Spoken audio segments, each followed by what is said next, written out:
As we learned in part one, the 1920s were full of change throughout all of society. Undeniably, though, women and African Americans saw the greatest impact of these changes.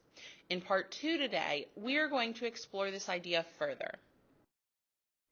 And as you're listening and taking notes, keep this question in mind. How did the lives of women and African Americans change in the 1920s? By the end of the lesson, you should be able to come up with a response to include examples of these changes. First, let's talk about the woman's role in American society at this time. Today, it's common to hear jokes about a woman's place, usually followed by something related to cooking, cleaning, or raising a family. While many women today choose to be homemakers because of the fulfillment they feel or because it is the best situation for their family, prior to the 1920s, it wasn't a choice. Women's role in society was to be caregivers in their families. They were in charge of the household while men worked to support the family. When they did enter the workforce, it was out of necessity or because a woman was unmarried with no prospects. This teacher's contract provides us a window into the societal expectations placed on women in the workplace.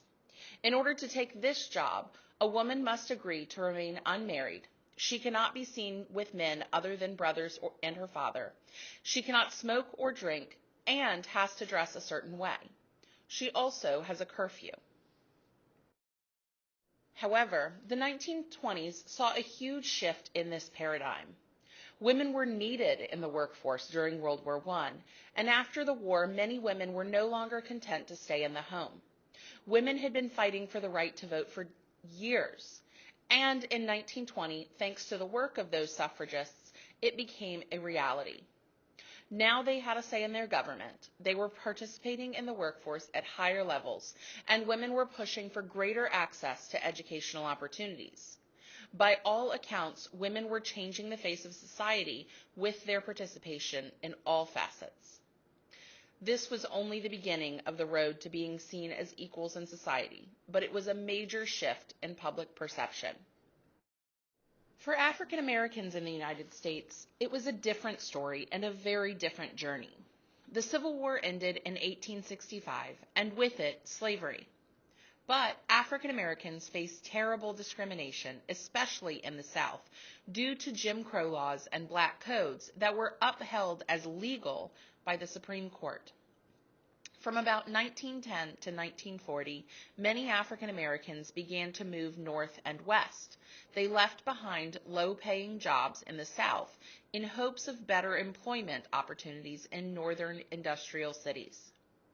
Unfortunately, northern states weren't as welcoming as they would have liked to believe, and many still face discrimination and violence in all parts of the country, particularly in the middle states. One example of this occurred in Tulsa, Oklahoma in 1921. After a rumor of something between a black man and a white woman on an elevator, the man was arrested and thousands of white and black mobs attacked each other and burned the city.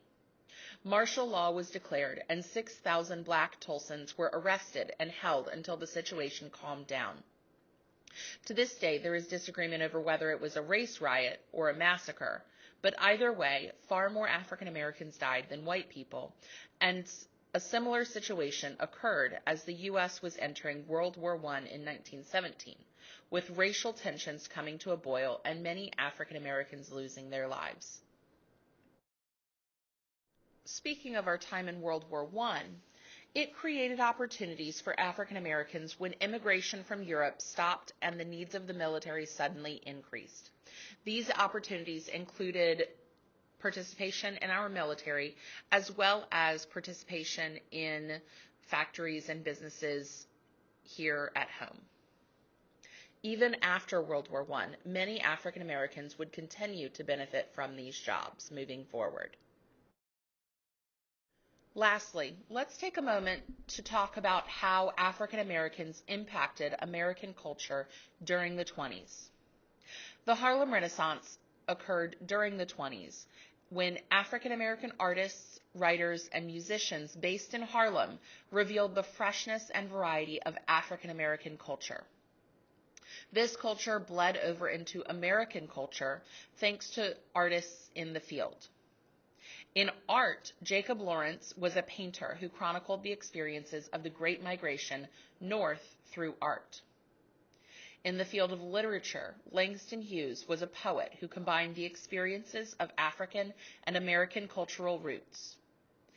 And in the field of music, we had people like Duke Ellington and Louis Armstrong, who were jazz composers, and Bessie Smith, a blues singer. Other notable African Americans in this time include Jessie Redmond Fawcett, a novelist, Zora Neale Hurston, a cultural anthropologist, and Countee Cullen, a poet. Now take a moment to reflect on our essential question for today. How did life change for women and African Americans in the 1920s? You should be able to come up with more than a couple examples.